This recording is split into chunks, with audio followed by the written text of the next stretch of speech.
भात रांधिबा पूर्वरु करूछंती कि एई भूल तेबे होईपारे अशुभ।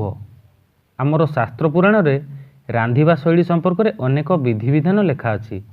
सेही मध्यरु किछि नियम रहिछि जाहाकु आमे प्रतिदिन आपणे थाउ, किंतु अनेक समय रे अजाणत रे एभଳି किछि भूल होई जाए जाहाकि परिवार पई अशुभ होई पारे।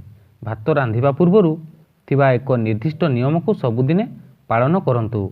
एभଳି न करिबा द्वारा परिवार रे कलह, स्वास्थ्यहानि और आर्थिक संकट सृष्टि होइथाय बोली विश्वास रहिछि।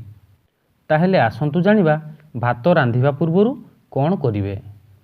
प्रतिदिन साधारण भावे भात रांधुतिले चाउल को 2 थर धोइबा उचित, कारण केवल असोच किंबा शोक घरे ही गोटिए थर चाउल धोइबा नियम रहिछि।